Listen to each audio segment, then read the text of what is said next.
Break के बाद आपका फिर से स्वागत है। आप देख रहे हैं विशेष कवरेज। राष्ट्रपति चुनाव की वोटिंग लगातार जारी है। दिल्ली से लेकर तमाम राज्यों की राजधानियों में विधानसभाओं में आप देख सकते हैं तस्वीरों के जरिए कि सुबह ये सिलसिला 10 बजे शुरू हुआ जो शाम 5 बजे तक चलेगा।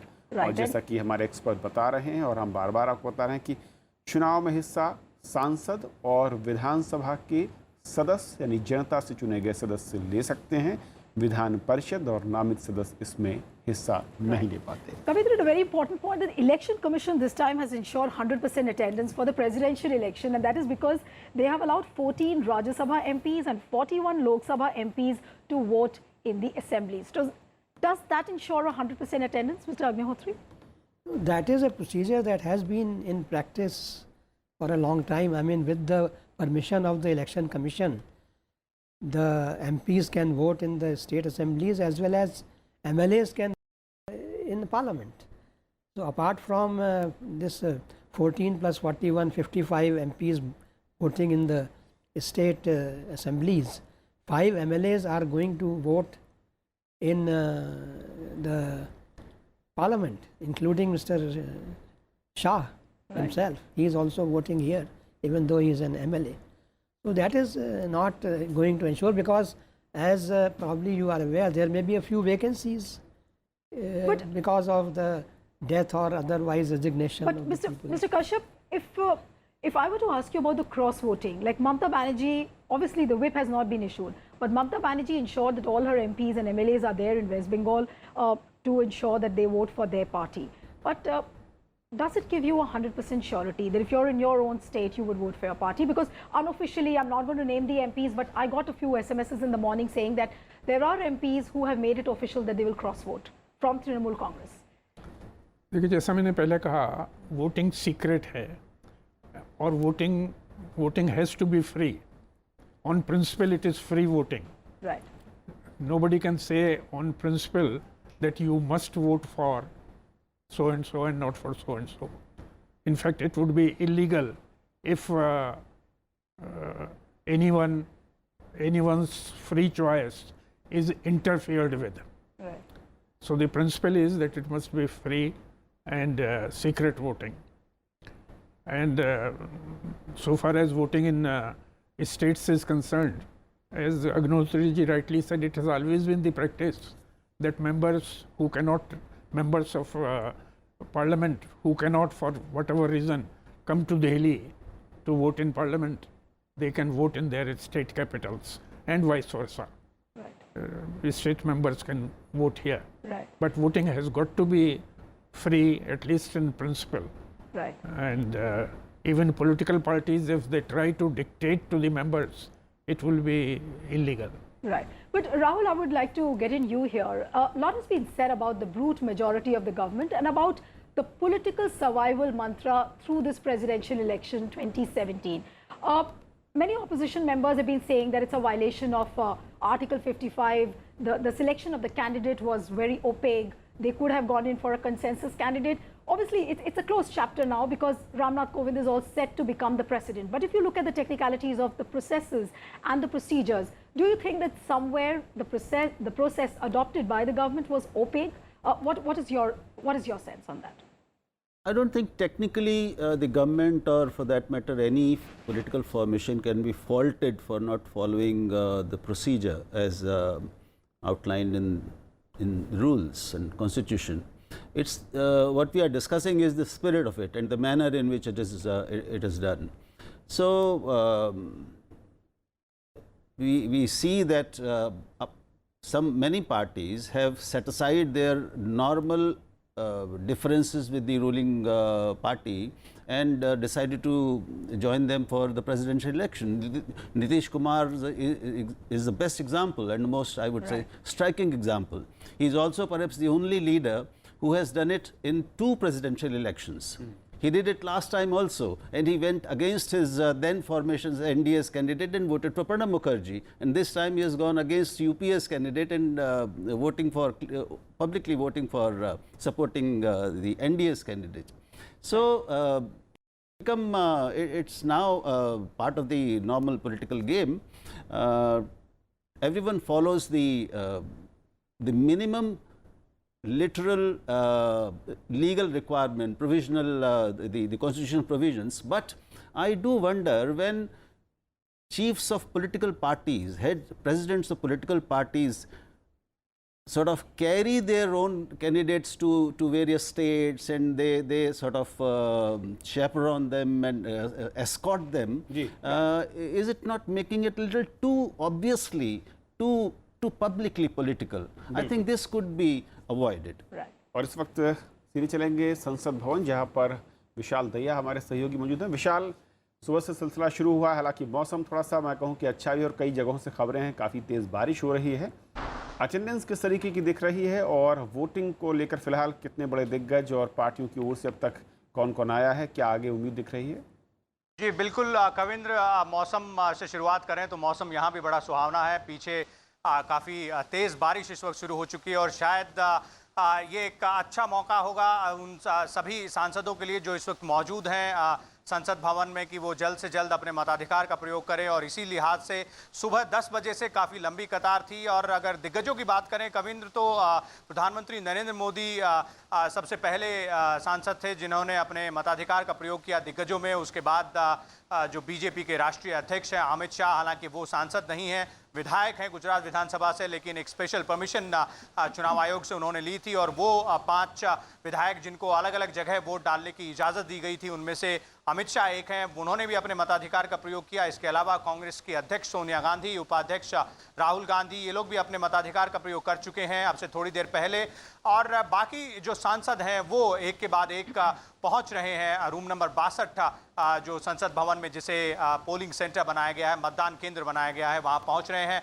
और जिस तरह से हम सबको मालूम है कि एक ख़ास इंतज़ाम इस बार किया गया है जो मताधिकार का प्रयोग करने के लिए सांसदों के लिए हरे रंग का जो वोटिंग स्लिप है वो है, और विधायकों के लिए गुलाबी रंग का। और ख़ासतौर पर जो एक पेन का इस्तेमाल किया गया है, वॉयलेट कलर की इंक उसमें रहेगी। और जितने भी सांसद या विधायक जो अंदर जा रहे हैं मतदान केंद्र में वोट डालने के लिए, उनको अपना पेन अंदर ले जाने की अनुमति नहीं है, ताकि वो किसी तरह से कोई गलती ना करें। और जो चुनाव आयोग की तरफ से जो कलम दी गई है बैंगनी रंग की शाही जिसमें है, उसी का इस्तेमाल करें, अपने मताधिकार का प्रयोग करें। Right. But Vishal, if I could come to you, after Sonia Gandhi yesterday raised the conscience vote issue of addressing the all-party meeting, what exactly is the mood and the sense you're getting from the opposition camp? Because obviously the numbers are a foregone conclusion. Ramnath Kovind is all set to become the next president, but this contest is very symbolic. It's a contextual fight which is seen. So is this not a big challenge for the Congress at the moment to keep the flanks together, to keep those members together on the opposition platform which are all set to cross vote? Well, Neelu, it is definitely symbolic in terms of numbers. As far as numbers game is concerned, yes, this election is pretty much tilted in favor of the NDA nominee Ramnath Kovind. But then if you look at the entire scenario, then the opposition parties, specifically the Congress leaders and the Congress president herself, has made it clear quite a number of times. Even their nominee Meena Kumar has made it clear that this is a contest of ideologies. It is not about numbers. And you know, despite the fact that they must be very acutely aware that they might not, you know, cross that that line which might mark their candidate as a winner. And they do not have that much required support, but they need to be present in the contest out there just for the sake of ensuring that you know, the entire opposition stands together. And that is pretty significant, because 18 parties seems to have favored the candidature of Meena Kumar. As far as Sonia Gandhi's call for conscience vote is concerned, it is pretty much clear, because you know, as per the election commission norms, as per the rules and procedures, no party can issue a whip to its MLAs or MPs to cast their vote in favor of candidate A or B. All MPs and MLAs have to do it on their own free will.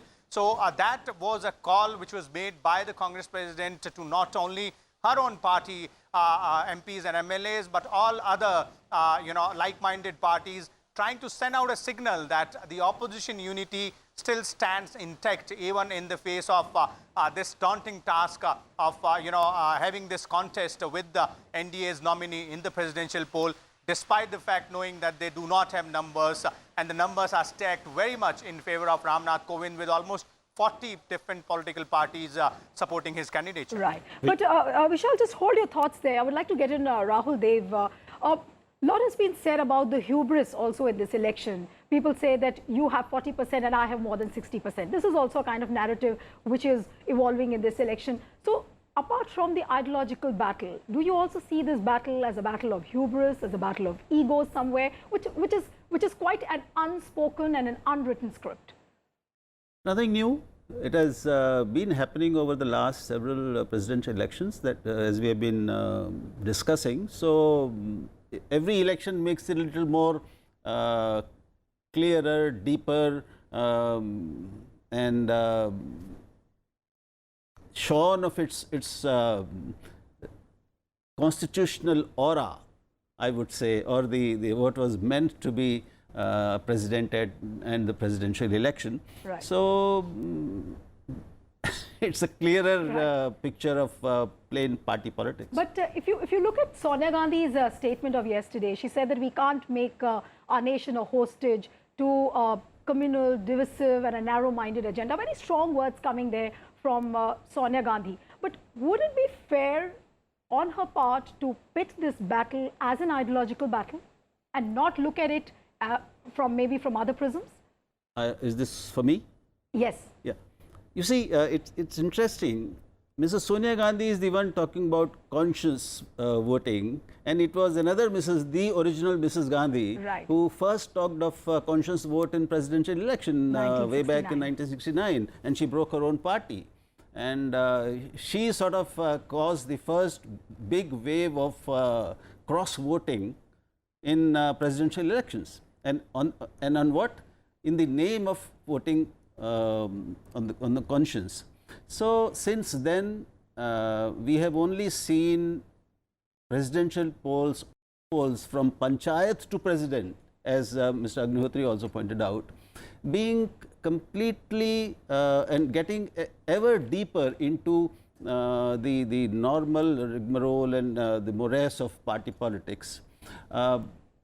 Like everything else, it's the political culture we live in, and we that political parties create as well as live by, and we can only sort of be nostalgic, but it doesn't serve any purpose. Right. और जैसे कि विशाल, क्या भाई हमारे साथ हैं संसद से? जी कविंद्र, बताएं। विशाल, जो चर्चा हो रही थी कि असल में राष्ट्रपति चुनाव जब भी अगले लोकसभा चुनाव के करीब हो, तो असल में राष्ट्रपति चुनाव में इस चुनाव से ज़्यादा निगाहें अगले चुनाव पर होती हैं। क्या इस बैटल को आप ऐसे देखते हैं? और कांग्रेस लेड जो विपक्षी पार्टियां हैं, उस तरह से अगर देखा जाए तो फिर कहां पर खड़े पाते हैं अपने? जी बिल्कुल, देखिए ये नज़ारा इस पूरे चुनाव में देखने को ज़रूर मिला है, क्योंकि दोनों ही जो गुट हैं, चाहे वो सत्ताधारी गठबंधन हो या फिर विपक्ष की पार्टियां जो एकजुट होकर सामने आई हैं, दोनों ही तरफ से एक कोशिश जो की गई वो ये दर्शाने की, ये जताने की कि जो खासतौर पर वो पार्टियां जो इन अलायंसेस का हिस्सा शुरुआत से नहीं रही हैं, चाहे एनडीए की बात करिए या फिर यूपीए की बात करिए, वो इस वक्त उनके साथ खड़ी हैं। एनडीए के जब उम्मीदवार की घोषणा की गई तो उसके साथ ही साथ अगले कुछ दिनों में लगातार ऐसी खबरें आईं कि अलग अलग पार्टियों ने, खासतौर पर जो छोटी पार्टियां हैं जो एनडीए का हिस्सा नहीं है, उन्होंने रामनाथ कोविंद की जो उम्मीदवारी है उसका समर्थन कर दिया है, और ये संख्या लगातार बढ़ती जा रही है। तो ये एक ज़रूर एक तरीका राजनीतिक रूप से रहा सत्ताधारी गठबंधन की तरफ से ये दर्शाने का कि उनके पास जो नंबर्स गेम में जो एडवांटेज है वो बहुत बड़ी है। और ऐसी सूरत में विपक्ष की तरफ से भी ज़रूर एक कोशिश की गई ये दर्शाने की कि उनके नंबर्स ज़रूर कम हो सकते हैं, लेकिन वो जो एकजुटता है विपक्ष की पार्टियों में वो अभी भी बरकरार है। हालांकि इसको झटका ज़रूर लगा जब राष्ट्रपति पद के उम्मीदवार के तौर पर मीरा कुमार के नाम की घोषणा की गई और एक महत्वपूर्ण घटक दल जेडीयू ने समर्थन करने से इनकार करते हुए रामनाथ कोविंद का समर्थन किया, जो कि एनडीए के उम्मीदवार थे। तो इस तरह का झटका जरूर विपक्षी पार्टियों को सहना पड़ा, लेकिन एक कोशिश और खासतौर पर जिस तरह से बयान विपक्ष के नेताओं की तरफ से पिछले कुछ दिनों में आते रहे हैं, और कांग्रेस अध्यक्ष की तरफ से जो पिछले दिनों में जो बयान आया जिसमें कहा गया कि वो जो सांसद और जो विधायक है वो अपनी आत्मा की आवाज़ पर अपने मताधिकार का प्रयोग करें, और कई तरह की जो एलिगेशंस हैं वो लगाई गई सत्ताधारी पक्ष पर। तो ये ज़रूर एक कोशिश है एक तरह से अपनी जो एकजुटता है उसे बरकरार रखने की, और ज़रूर दोनों ही जो गुट हैं वो ज़रूर 2019 पर नज़र लगाए बैठे हैं, क्योंकि शुरुआत लगभग 2017 से मानी जा सकती है इस राष्ट्रपति और उपराष्ट्रपति के चुनाव से, कि कौन किसके साथ खड़ा होगा, और 2019 का चुनाव आते आते कौन किस गुट में, विपक्षी गुट में या फिर सत्ताधारी गुट में नजर आएगा। But Vishal, there are reports coming in that Mulayam Singh Yadav and his brother Shivpal, they probably will vote for the NDA nominee. What are your sources telling you, and are we in a position then to say, because the way the opposition numbers are falling by the wayside, are you in a position to say that the opposition unity now actually is in tatters? It's all about tokenism. Well, Neelu, quite difficult to say, because Samajwadi Party has very meticulously attended all the meetings of the opposition convened by the Congress Party. The finalization of both the presidential nominee as well as the vice presidential nominee, and then the interaction which happened with both these candidates of the opposition MPs. The Samajwadi Party's representatives has been present all along. So if at the last moment the top leaders of the Samajwadi Party are changing their mind and going ahead and casting their vote to the government's nominee, then obviously it spells a lot of trouble, and is not at all a good news for the opposition ranks in terms of the opposition unity. But it's quite difficult to say as of now as to whether or not they have voted for Meera Kumar or for Ramnath Kovind unless they come out and make that specific statement, because this is a secret ballot, and all the MPs are free to vote as per their own free will. So clearly, if at all that happens, that would definitely be a shot in the arm for the government, and not a good news for the opposition. चलो विशाल, शुक्रिया आपका फ़िलहाल ताज़ा update के लिए संसद भवन से। लेकिन एक तकनीकी सवाल पर आऊँ वहाँ कृष्ण, उससे पहले एक छोटा सा रिएक्शन राहुल जी आपको चाहूँगा।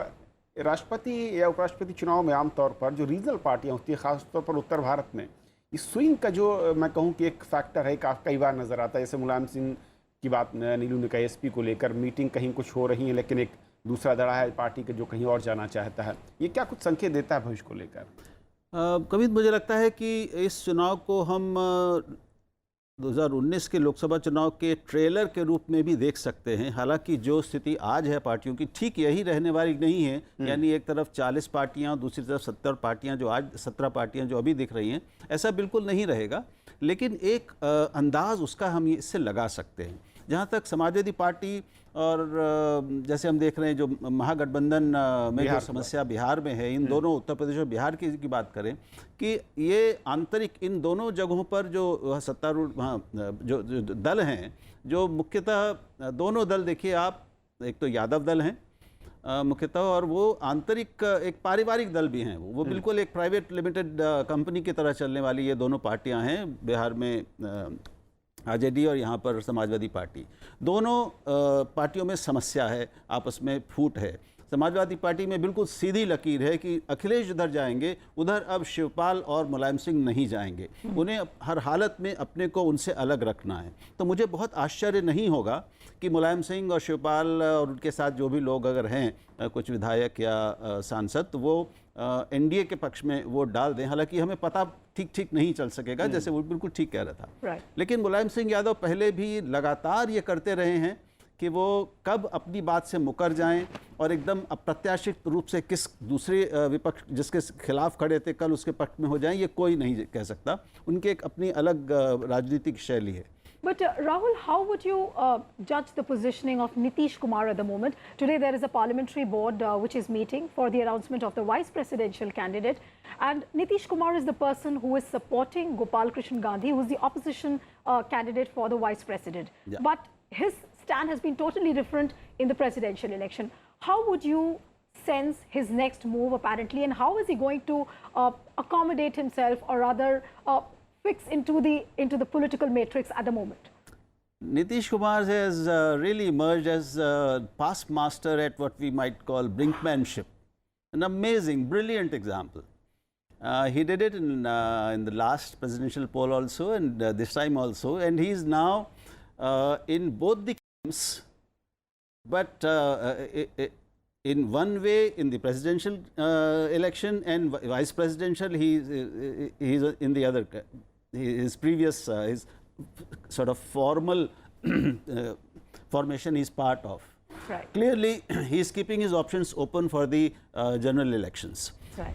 Clearly, he doesn't see that he stands to benefit at all from a continued association with Lalu Yadav and his party. They are a spent force.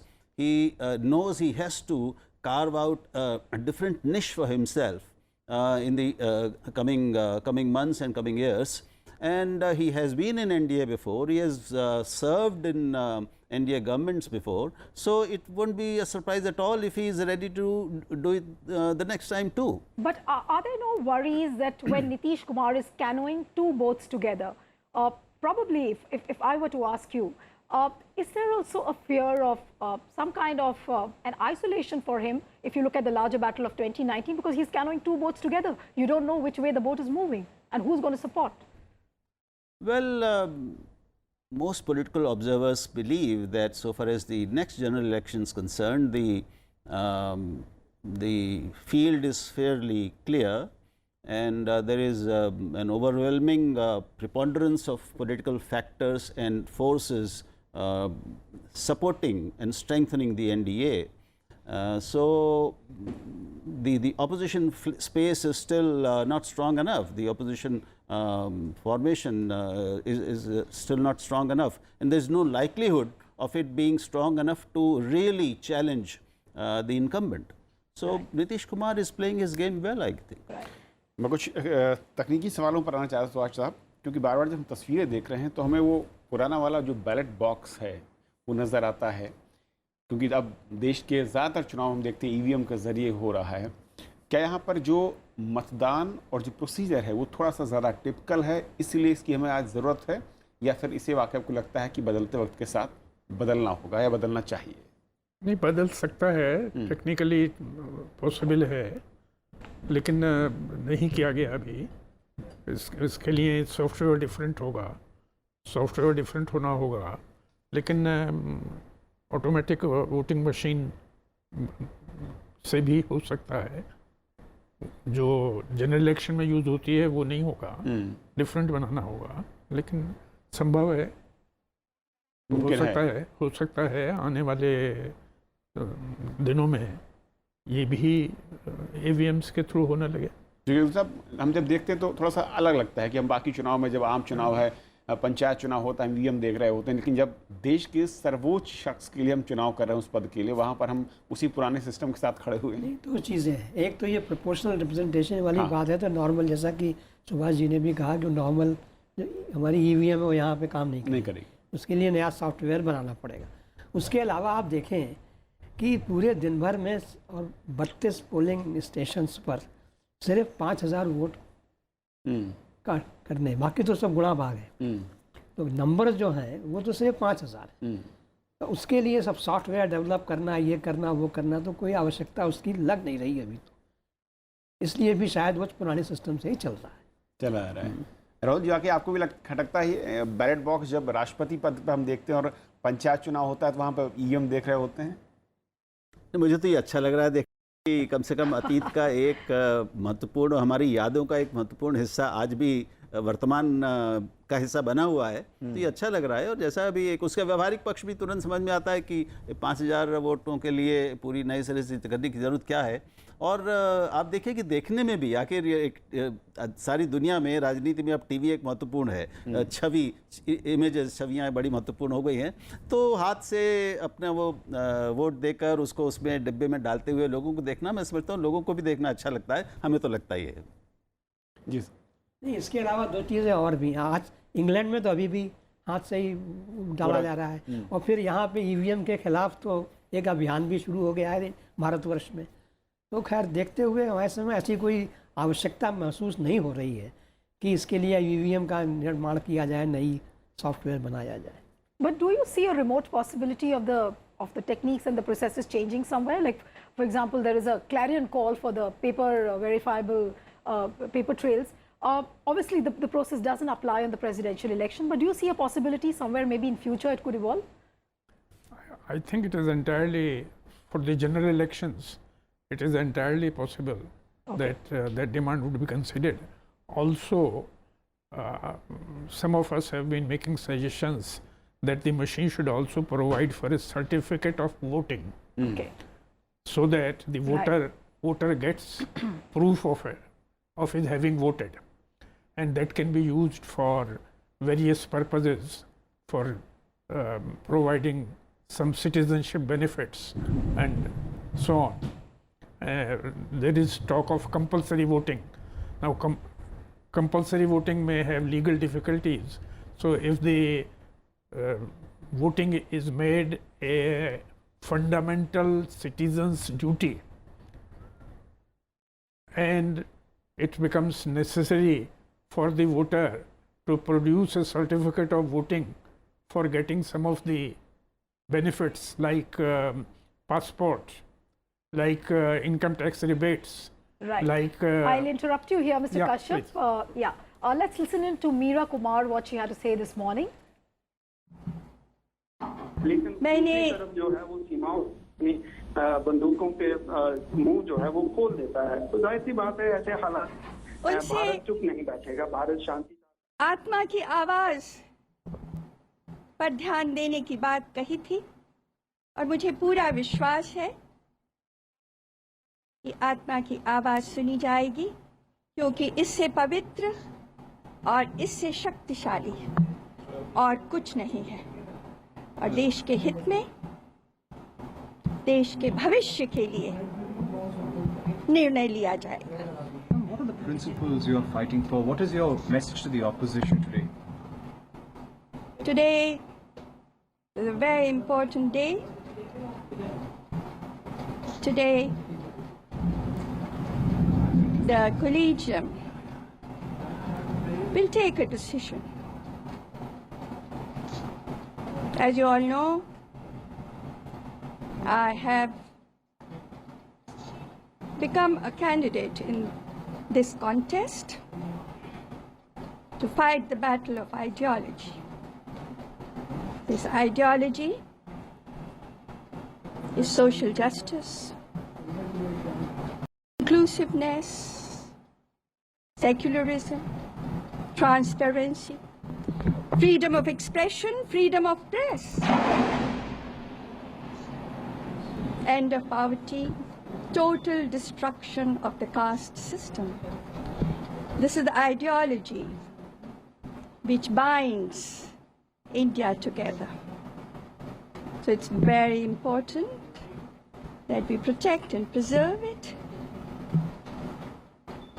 I have asked, requested the members of the collegium to heed the inner voice of their conscience, because there is nothing more pure and powerful than that, and they should heed it in the best interest of the country and for the future of the country. Thank you. So, joint opposition candidate Meera Kumar there stressing the fact that this contest is only about ideology, inclusiveness, freedom of speech, and all the values which the Congress party and the secular parties stand for. Time for us to slip into a short break. On the other side, Race for Raisina Hills on Rajya Sabha TV continues. Back in a moment.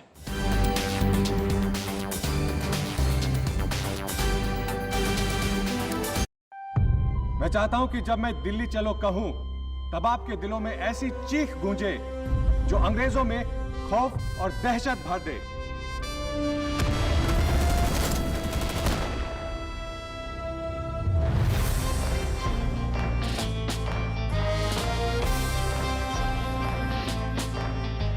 हवाओं में वो आग है कि जल उठे चराग है.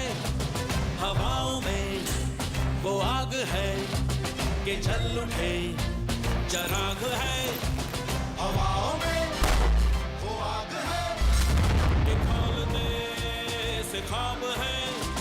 चलो दिल्ली उतार के तिरंगा संभाल के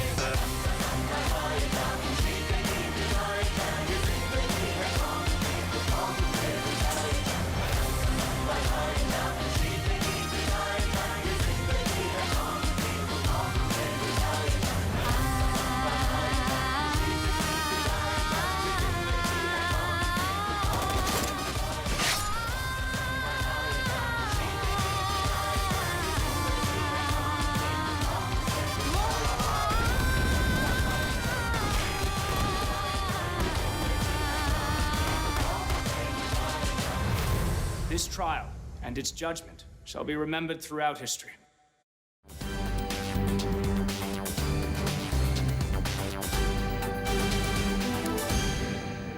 तो ब्रेक के बाद आपका फिर से स्वागत है। आप देख रहे हैं राष्ट्रपति चुनाव, जहां पर मतदान चल रहा है दिल्ली में संसद भवन परिसर और इसके अलावा तमाम राज्यों की राजधानियों में। और ये सिलसिला सुबह 10 बजे से शुरू हुआ। कतारों में सांसद, विधायक, और जो इस बार का प्रोसीजर है वो थोड़ा सा इस बार बदला गया। जैसे कि हमारे संवाददाता ने पहले बताया, स्पेशल पेन इलेक्शन कमीशन की ओर से दिया गया, जिसके ज़रिए ही वो अपने वोट को कास्ट करेंगे। और ये सिलसिला शाम 5 बजे तक चलेगा संसद भवन परिसर में। सुबह से ही जो माननीय सांसद हैं, इसके अलावा कैबिनेट के मंत्री, प्रधानमंत्री, विपक्ष की नेता, इन सभी ने वोट डाले और कुछ विधायकों ने भी यहाँ पर अपने वोट डाले हैं। उसकी परमिशन इलेक्शन कमीशन से ली गई। हमारे 3 खास मेहमान लगातार बने हुए हैं, जो कि हम बात कर रहे हैं इस चुनाव, इसके परिणाम का असर क्या होगा राजनीति को लेकर, नॉमिनेशन जो हुआ उससे लेकर अब तक चुनाव प्रचार कैसा रहा, किस तरीके से मुद्दों को उठाने की कोशिश की गई और किसके सहारे अपनी जीत के दावे हो रहे थे। लेकिन मैं कुछ अब पुराने अनुभवों पर जाना चाहूँगा कश्यप साहब। इससे पहले आपने क्योंकि कई चुनाव देखे हैं, आमतौर पर हम 2 ही उम्मीदवार देखते हैं। इससे पहले लेकिन 1 या 2 शायद ऐसे मौके थे जब आप जिक्र कर रहे थे कि 3 उम्मीदवार थे। किस तरीके की बदलता है उससे चुनाव, क्या इम्पैक्ट होता है और टेक्निकली उसमें फिर क्या चीज़ें जोड़नी या हटानी पड़ती हैं? देखिए, एक तो महत्वपूर्ण ये है कि अभी तक सिर्फ एक ऐसा चुनाव हुआ है जो अनकंटेस्टेड हो, और अनकंटेस्टेड हुआ संजीवा रेड्डी, जिनको एक बार हराया गया था। दोबारा जब वो चुनाव लड़े तो वो अनकंटेस्टेड इलेक्ट हुए। और केवल एक बार ऐसा हुआ है कि एक व्यक्ति 2 बार राष्ट्रपति बना। राजेंद्र प्रसाद 12 साल तक 2 टर्म 5-5 साल के, और उससे पहले 2 साल, और 12 साल तक अकेले वो एक व्यक्ति हैं जो राष्ट्रपति रहे। जहाँ तक चुनावों के महत्व का सवाल है और न्यूज़ वैल्यू, तो सबसे ज़्यादा मैं समझता हूँ विवादास्पद कुछ अर्थों में वेंकटरमन जी का चुनाव रहा, क्योंकि उस बार 3 कैंडिडेट थे और एक कैंडिडेट थे Mithilesh Kumar Mishra, if I remember right, Mithilesh Kumar थे, और एक सुप्रीम कोर्ट के वेल नोन जज उनके विरुद्ध थे। क्या नाम था अग्निहोत्री जी उनका, केरला के जो जज थे, वो थे कैंडिडेट, और वेंकटरमन जी थे। राजनीतिक गलियारों में बहुत ये खबर थी कि मिथिलेश जी जो हैं वो एक डमी कैंडिडेट हैं, और उस समय जो प्रेसिडेंट और प्राइम मिनिस्टर में इक्वेशन थी, जेल सिंह जी और राजीव गांधी, वो हमारे मीडिया मित्रों के हिसाब से वो बहुत संदेह के घेरे में थी। तो मैं पब्लिक डोमेन में डिटेल में नहीं जाना चाहूँगा, लेकिन ऐसा समझा जाता था, एक ख्याल ये था कि मिथिलेश कुमार को एक डमी कैंडिडेट की तरह खड़ा किया गया है, और अगर वो किसी वजह से हटा दिए जाते हैं चुनाव के बीच में, तो इलेक्शन काउंटरमेंट हो जाएगा और जेल सिंह जी प्रधान प्रेसिडेंट चलते रहेंगे। और बहुत प्रेशर था इस बात के लिए कि मिथिलेश जी को डिस्क्वालीफाई किया जाए। मैं, जैसे मैंने कहा, मैं डिटेल में नहीं जा सकता, लेकिन मैं रिटर्निंग ऑफिसर था तो मुझे मालूम है कि कितना प्रेशर इस बात में डाला गया कि इनको डिस्क्वालीफाई किया जाए। लेकिन रूल्स के हिसाब से उनका नॉमिनेशन बिल्कुल ठीक था और कई दिग्गजों ने आर्ग्यू किया रिटर्निंग ऑफिसर के सामने क्यों इनको डिस्क्वालीफाई किया जाना चाहिए। उस समय 10 प्रपोजल होने चाहिए थे, 10 सेकेंडर होने चाहिए थे, वो थे बाकायदा, लेकिन आर्ग्यू किया गया कि ये इनमें से कुछ तो जेल में हैं, तो उन्होंने कैसे प्रपोज किया। तो मिथिलेश जी को क्वेश्चन किया गया, उन्होंने कहा रिकॉर्ड देख लीजिए, मैं जेल में जाकर साइन करा के लाया उनसे, वगैरह वगैरह बहुत सारे एतराज़ किए गए, लेकिन वो उनका डिस्क्वालीफाई वो नहीं किया गया उनका कैंडिडेचर। तो तीनों कैंडिडेट रहे। वैसे ये फोरगोन कंक्लूजन था कि मिथिलेश कुमार को वोट नहीं मिलने थे, लेकिन उनको सवाल ये था कि अगर इसलिए खड़ा किया गया था, नेफेरियस डिज़ाइन से खड़ा किया गया था, और उसका एक सबूत ये भी था कि उनको massive security, almost Z category security provide की गई। उनको एक मिनिस्टर्स का बंगला अलॉट किया गया 15 दिन के लिए, और उसके चारों तरफ इतनी सिक्योरिटी, चारों तरफ मकानों के छतों पर भी लोग खड़े थे। और मिथिलेश कुमार जी उस बंगले में भी जाकर नहीं रहना चाहते थे। उन्होंने कहा रिटर्निंग ऑफिसर के सामने कि मुझे तो यहीं रहना है क्योंकि मेरी जान को ख़तरा है, मैं बाहर जाऊंगा तो मुझे ख़तरा है, मुझे आप यहीं रहने दीजिए, रात को भी और दिन को भी। In fact, that's a very interesting insight you've given, Mr. Kashyap. I'd like to come to you, Mr. Agnihotri. There are a lot of stories about how Gyani Zail Singh was, of course, controversial, but at the same time very colorful. He was a very colorful president. Also, there were stories that how he used to throw the barrier of protocol to the winds. There were lots of stories. But if you talk particularly about the president's office and the way media has covered it, do you think that with time the president's office has become more open towards media, the kind of coverage they do, and in terms of protocol, has it really changed in terms of coverage?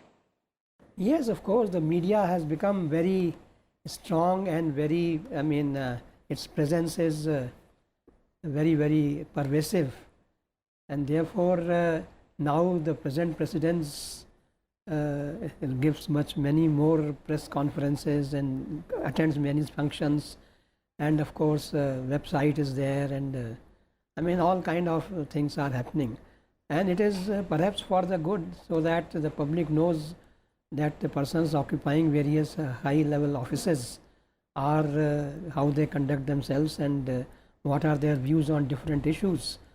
So that is how the situation has evolved, that is how the society has evolved, that is how the political systems have evolved. So that is the change that has been going on, and it will continue. Right. But Mr. Rahul, if I could come to you, we've generally seen in the past, and also the way the president and the prime minister, the vice presidents, they generally shy away from giving one-on-one interviews. They generally don't want to make any political statement, obviously for the fact that their office is very apolitical. But do you think that with time the things would change? Probably we could see a vice president or a president giving one-on-one interviews, becoming more and more interactive with the media? I think it will happen. It has been in the office of the president has been sort of opening out to the media and through the media to the public more and more. We recently, let's take President Pranab Mukherjee, for example. I think a month ago he had a meeting with us, some 25 senior journalists under the aegis of the Editors Guild of India, and we had a long informal chat about various things, issues before the president, before the country. Several of our colleagues tried to engage him into a political discussion, even off the record. This is not meant to be published at all. But he was very jovial, very frank and honest. He shared his views, but he was also very presidential. He did not utter a single word which could be construed in any political manner. And he refused to be drawn into a controversy. So we have seen it's possible, and many presidents over the years, they have been consulting senior editors and journalists privately. I'm sure our two friends here also have been consulted privately by several presidents. So when there are serious questions involved, the president also tries to get a sense of the people, various sections of the people, including legal experts as well as others, and then sort of makes up his or her mind. So I think it would happen increasingly, and we have seen examples of one-on-one interviews also. Right. But as you say that the presidents are trying to be more interactive, the vice presidents are trying to be more interactive, but why is media given a perception about the vice president and the president's office that there is a certain veil of protocol which the media is not supposed to breach? Is that a fair assessment? I'm just asking you. Absolutely. We have to ensure that the office of the president remains as far as possible away from any chance of a controversy. So his office, the president, must appear to be above every single consideration except that of national interest and his constitutional position. Within that, there is scope for opening up, for more transparency, for more public spiritedness. We saw how President Abdul Kalam was a darling of the media as well as a darling of the nation. He was palpably so open and public, yet he maintained that decorum and the dignity that the office demands. Right. So it's possible to manage both. Right. In fact, I was really lucky to interview President Kalam, and that was just 3 or 4 months before he actually died. And when I posed some political questions about Narendra Modi and the way the campaign was, election campaigns were shaping up, he very clearly said that, I don't want to answer any sort of political questions. You just talk about my book. That was the assessment he gave. But Mr. Agnihotri, this election campaign also, as to the fact that media has been saying that it was a peaceful campaign, there hasn't been much of acrimony seen in the campaign. But at the same time, there is a section of media which feels that there has been a lot of backroom acrimony, which obviously the two contestants wouldn't talk about, but that is very palpable within the political the corridors. Would you agree with this?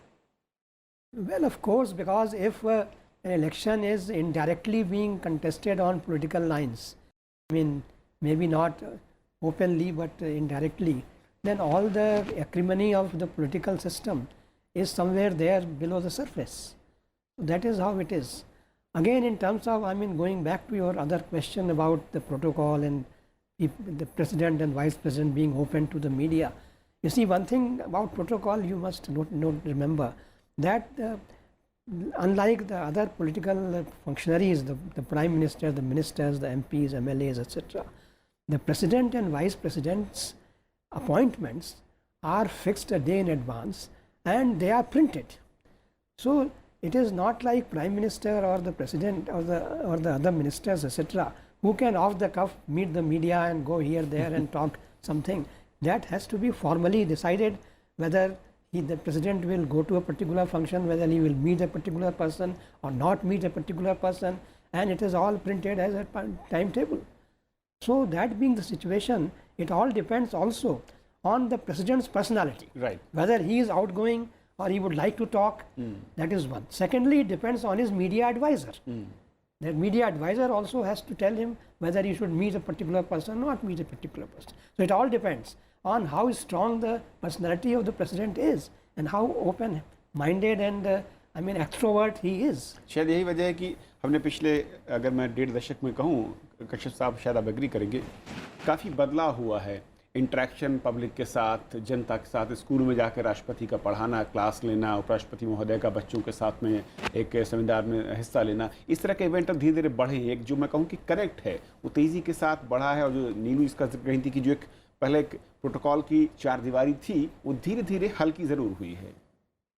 मैं समझता हूँ महत्वपूर्ण ये है कि राष्ट्रपति किसी राजनीतिक विवाद में न पड़े। पॉलिटिकल कंट्रोवर्सीज को अवॉइड करना ज़रूरी था, ज़रूरी है और ज़रूरी रहेगा। ये बहुत दुख की बात होगी अगर राजनीतिक विवादों में राष्ट्रपति का नाम आने लगे। बाकी प्रोटोकॉल वगैरह तो अलग अलग राष्ट्रपति के व्यक्तित्व पर निर्भर करता है। और मुझे कह सकता हूँ कि ऐसे भी ओकेजन हुए कि राष्ट्रपति महोदय स्वयं फ़ोन कर रहे हैं कि मैं स्वयं से बोल रहा हूँ कि नहीं, वो मिलना है, कुछ बात करनी है और आप उस गेट से आइए, पर्टिकुलर गेट से, क्योंकि मैं ये नहीं चाहता, I do not want this to be recorded. Okay.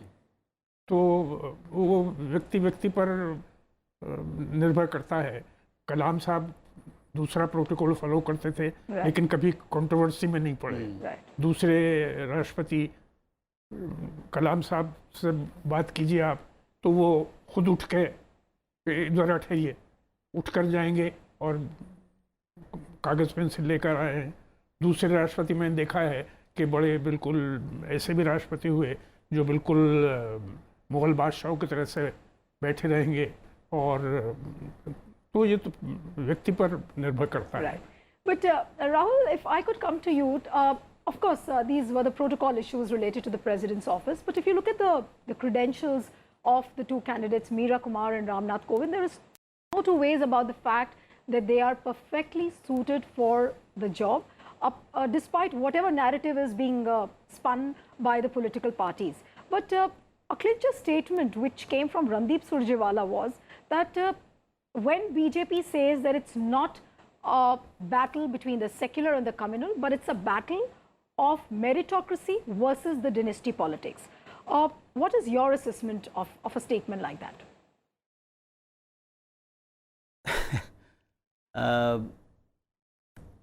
I think the best person to answer would be political parties and spokesmen themselves, Surjewala, who seek to make it to sort of compartmentalize these two eminent and very honorable personalities into political compartments and political camps just for partisan ends. It's unfortunate, but I mean, there's nothing else you can expect.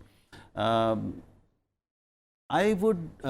very happy, I'm sure everyone will be very happy that at least in this election, the way both the candidates have conducted themselves and they have refrained from saying anything undignified about the other or about anything in particular has been a very welcome and refreshing experience for all of us, for the country also. And the parties also must be credited for not dragging the personalities as well as the issues down to lower levels and lower issues, and they have they are bound to put their candidature and their whole politics and all their efforts in the garb of an ideology. But the same issues that Surjewala spoke, every single issue, or Meera ji spoke, we heard her just now, can be uttered by Mr. Kovind as well as the other party. Right. So whether it's constitutionalism, the dignity of the constitution, supremacy of the constitution, constitution values, democratic values, upholding the highest standards of public conduct are common. Right. And they are expected to be there irrespective of the name and nature of the political party supporting the candidate. But the kind of events and the incidents which led to the choice of the candidates, say for example Ramnath Kovind, obviously it was a masterstroke by BJP to put up a Dalit candidate, and then it was followed by the opposition camp propping up Meera Kumar. But if you look at the undercurrents, Dalit atrocities, then it was mob lynchings by the cow vigilantes. Prime Minister yesterday made a very important statement on cow vigilante groups that they cannot take the law and order, and they cannot perpetrate violence in the name of cow protection. How would you look at the Prime Minister's statement in the backdrop of the presidential election? Does it hint at something larger? I think we need to separate these two issues. Prime Minister's statement, I don't perceive as being in the perspective of the presidential election. He had to say something. He had to respond to this spate of such incidents, and he had to give a signal to the country. But coming as it does on the eve of the presidential election, if he makes a statement like that? It's a coincidence. Okay. Otherwise, we'll have to look at the possibility of the incidents or increasing incidents as also being part of some larger political plot or narrative, which I don't think it is. So we must keep them separate. At least I don't see them together as part of one narrative or one effort.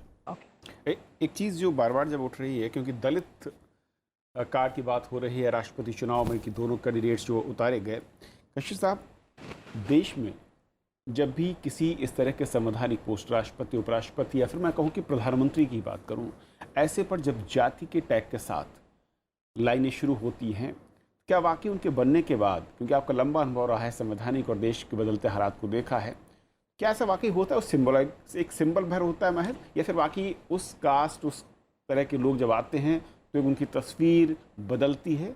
ये महज एक भ्रम सा create होता है? देखिए, क्या होता है इसके बारे में अधिक बात नहीं की जा सकती, लेकिन मैं कहना चाहूँगा कि ये बहुत हमारे लिए, सबके लिए बहुत लज्जा की बात है कि स्वाधीनता के 70 साल बाद भी दलित जैसी कोई चीज़ हमारे देश में है। 70 साल में हम दलितों को और लोगों के बराबर नहीं ला सके। दलितों के लिए काम नहीं किया गया उनको और लोगों के बराबर लाकर खड़ा करने के लिए, और दलित आज भी दलित बने हुए हैं, और उसके पीछे राजनीतिक कारण है। उनको वोट बैंक बना कर रखा गया, उनके उद्धार के लिए, उनके उत्थान के लिए काम नहीं किया गया, क्योंकि अगर वो और लोगों के बराबर आ जाते तो जिस प्रकार दलित वोट बैंक का सब पार्टियां इस्तेमाल करती हैं वो नहीं हो सकता था। तो इसके लिए मैं समझता हूँ देश के सभी दलों के राजनेता जिम्मेदार हैं कि दलितों के लिए जो करना चाहिए था वो नहीं किया। और आज भी दलित हैं। अंबेडकर जी, डॉक्टर अंबेडकर बहुत विरोध में थे इसके कि ये दलित का जो स्टिग्मा है ये इंडियन समाज के ऊपर परमानेंट हो जाए। बहुत स्ट्रांगली उन्होंने कहा था कि I am for a casteless, classless society. I do not want this stigma to continue forever. Right, but that relevance of Ambedkar has completely, it seems, has been forgotten. But talking about the mindset of the political parties, I was interviewing a BJP leader just a few days ago, and when I posed the question that is presidential election 2017 is all about the caste, they said caste is a political reality which you cannot wish away with, and media is making a hue and cry about the caste factor. What would you say about the mindset of the political parties? Because they will point fingers at the Congress and say that this demographic dividend which is being talked about in the country was perpetrated by the Congress party. This is what the BJP says.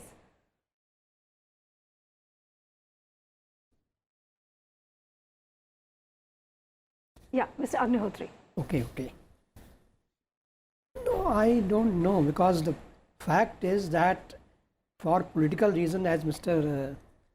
Our Kashyap also said, this vote bank politics of Dalit minorities or others is continuing, and therefore it is for the society to wake up and take note of that, and there should be some movements. Some movements are there, some other movements are also coming, and even those people who are, for political gains, swearing in the name of casteless and classless society, are at the time of election again going back to the same caste politics for asking for votes and trying to get a majority in the elections. Right. But so I don't think they are really, anybody is really serious about this whole issue. लेकिन राहुल जी हाँ, राहुल किस तरीके से जब symbol की बात आ रही है, मैं अक्रॉस द बोर्ड जो पार्टियां हैं, 70 साल के बाद जब आप कहते हैं कि एक राष्ट्रपति पद का उम्मीदवार है और उसे आप अंडरलाइन करते हैं कि वो दलित उम्मीदवार दिया है, ये अपने आप में शर्मनाक नहीं लगता? या फिर महज मीडिया उस अंडरलाइन को ज़्यादा एग्जरेट करता है, उसको ज़्यादा बोल्ड करता है, इसलिए वो चीज़ें बाहर आती हैं? मीडिया बाद में आता है, पहले वो लोग आते हैं जो इन आधारों पर उम्मीदवारों का चयन करते हैं और चयनों का आधार बताते हैं, यानी हमारी राजनीतिक पार्टियां। मीडिया उनके बाद आता है। मीडिया उनसे नहीं कहता कि आप इनको बनाइए और इसलिए बनाइए, इसलिए मीडिया की जिम्मेदारी इसमें कुछ नहीं है। वो उसका जो काम है वो हर चीज़ को आगे लाना, प्रकाश में लाना, वो इसको भी प्रकाश में लाता है। लेकिन ये जो हमारे जैसे दोनों साथियों ने कहा, ये बहुत दुर्भाग्यपूर्ण है। और मुझे अभी अच्छा लगा कि मीरा कुमार जी ने कहा कि उन्होंने कहा destruction of caste based society. ये जो एक लक्ष्य है जाति विहीन समाज की रचना, इसको हमारी सारी राजनीतिक पार्टियां भूल गई हैं। स्वयं दलित पार्टियां भी जो दलित राजनीति ही करती हैं, तो सारा जिनका आधार ही दलित सशक्तिकरण है, वो सबसे ज़्यादा। तो अब दलित होना या पिछड़ा होना या जो हम छोटे छोटे खांचे बना सकते समाज में, उनको और गहरा कर दिया हमने पिछले 70 सालों में, और उनमें ही लोगों को रहना और रखना, ये अब राजनीतिक लाभ को भुनाने का एक सबसे अच्छा तरीका हो गया है। इससे ज़्यादा दुर्भाग्यपूर्ण ये एक तरह से कह लें कि हमारे सारे जिन मूल्यों के लिए हम लड़े थे, आज़ादी की लड़ाई और लोकतंत्र में जो मूल्य सर्वोपरि होने चाहिए, वो बिल्कुल ध्वस्त कर दिए गए हैं। तो अभी तो यही राजनीति चली तो ये देश कभी भी जातिवाद से मुक्त नहीं हो पाएगा।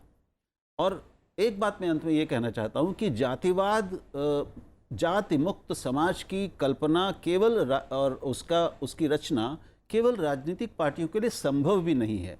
पहले सामाजिक विकास और सामाजिक सुधारों के बाद जब धीरे धीरे लोग स्वयं जाति से उनसे ऊपर उठने लगेंगे, जब जातियां अपने आप सामाजिक एक सहज प्रक्रिया की तरह टूटने लगेंगी, उनके जकड़ टूटने लगेंगी और एक आपस में वो करीब आएंगी, तब जाके राजनीति भी उसके आधार पर होगी। राजनीति से ये उम्मीद करना कि वो समाज के इतनी गहरी जड़ों को और मानसिकता को तोड़कर एक नए समाज की और नई सोच की रचना करे, ये कुछ ज्यादती हो जाएगी शायद। और फिलहाल एक छोटा सा ब्रेक लेंगे, लेकिन ब्रेक के बाद यह खास कवरेज लगातार जारी रहेगी और राज्यों से हाल और संसद भवन में इस वक्त क्या चल रहा है उसकी भी बात करेंगे।